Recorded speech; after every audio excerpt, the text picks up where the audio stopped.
excise duty which is increased on liquor will not affect it, because still Delhi, Mumbai and Karnataka and other states of India will still have 40% more price, 30% more price over there, whereas the prices of liquor in Goa is not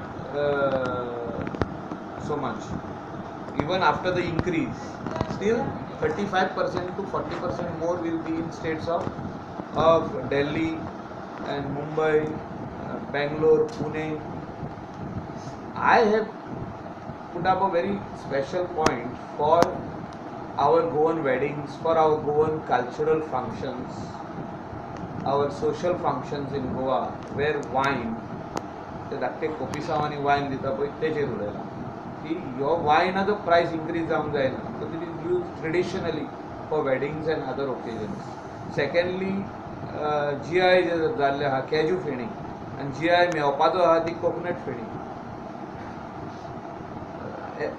traditional आमचे उर्राक हेचेर प्रायस increase जावपाक जायना. These prices has to remain the same. Increase in price for this will affect the Goans at large, and Goans will not like it. And our request to CM will be to keep the price of Kaju Fedi